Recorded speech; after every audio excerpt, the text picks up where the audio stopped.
نحمدہ نصلی علی رسولہ الکریم. السلام علیکم ورحمۃ اللہ وبرکاتہ. وعلیکم السلام ورحمۃ اللہ وبرکاتہ. چلیے آج انشاءاللہ ہم نیا چیپٹر نہیں بلکہ وہی کر رہے ہیں. ہم نے پچھلی بار جو پڑھا تھا رفع، نصب اور جر پڑھا تھا.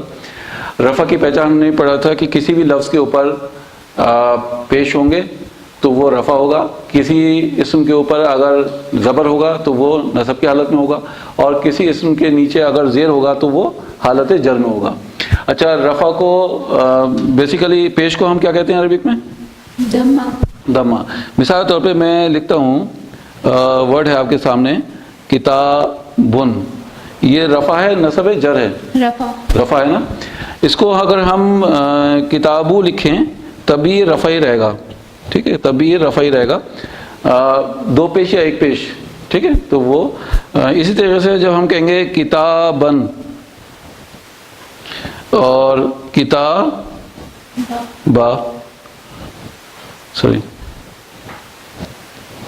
کتابا، تو یہ نصب کی حالت میں، ایک زبر یا دو زبر دونوں نصب کی حالت میں. اور کتابن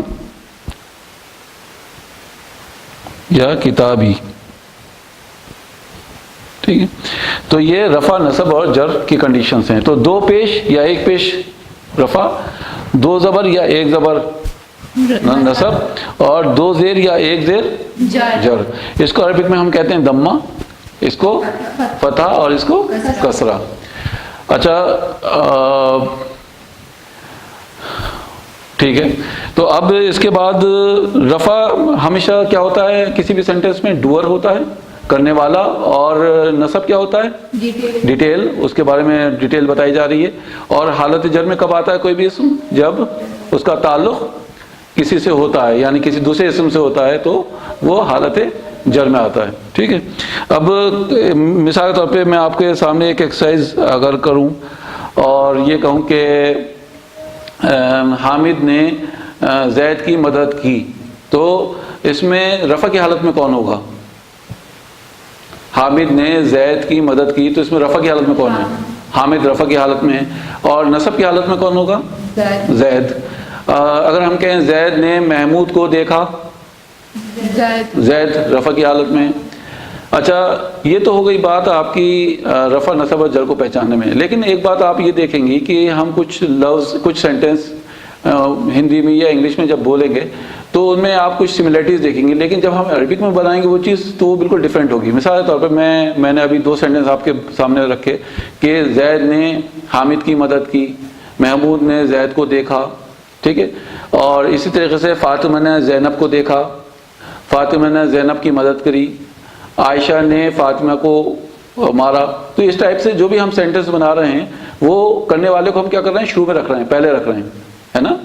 جتنے بھی ڈوئر ہیں، جتنے بھی کرنے والے ہیں، وہ کہاں؟ شروع میں آ رہے ہیں. اگر اس کو میں انگلش میں کہوں مثال کے طور پہ زید ہیلپڈ محمود، تو زید کو ہم نے شروع میں رکھا. کس نے؟ زید نے کیا کرا؟ مدد کری محمود کی. محمود ہیلپڈ زید، تو ہم نے کیونکہ محمود مدد کر رہا ہے زید کی، تو ہم نے مدد کی زید کی، تو ہم نے محمود کو شروع میں رکھا. اور اسی طریقے سے ہم کہیں کہ کاشف میٹ محمود، یعنی کاشف نے ملاقات کری محمود سے، تو ہم نے کاشف کو شروع میں رکھا. تو یہ ساری، چاہے وہ ہندی کے ایگزامپلس ہوں یا انگلش کے ایگزامپلس ہوں، ہم ایک چیز یہ نوٹ کر رہے ہیں کہ جو ڈوئر ہے وہ شروع میں آ رہا ہے نا. عربک میں بالکل ڈیفرنٹ ہے معاملہ. عربک میں ہم ڈوئر کو پہچانتے ہیں تو رفع سے پہچانتے ہیں، اور وہ ڈوئر جو ہے وہ شروع میں بھی آ سکتا ہے، وہ بیچ میں بھی آ سکتا ہے، اور وہ آخر میں بھی آ سکتا ہے. مثال کے طور پہ میں ایک عربی کی سینٹینس لکھ رہا ہوں اور آپ دیکھیں گے کہ وہ جب ہم اس کی ترجمانی کریں گے تو آپ پہچان لیں گے کہ یہ ڈوئر ہے، حالانکہ وہ ہو سکتا ہے شروع میں، ہو سکتا ہے بیچ میں، ہو سکتا ہے لاسٹ میں. مثال کے طور پہ میں کہتا ہوں کہ قالا مطلب اس نے کہا. ٹھیک ہے، قالا زیدن حامدن. کیا ٹرانسلیشن ہوگی اس کی؟ زید نے حامد سے کہا. زید نے حامد سے کہا. آپ کو کیسے اندازہ ہوا کہ زید ہے کہنے والا؟ کیونکہ زید پہ دو پیش ہیں، یعنی یہ رفع ہے. رفع ہے. Very good. صوفی آپ مجھے بتائیے، اگر میں یہ کہتا ہوں کہ قالا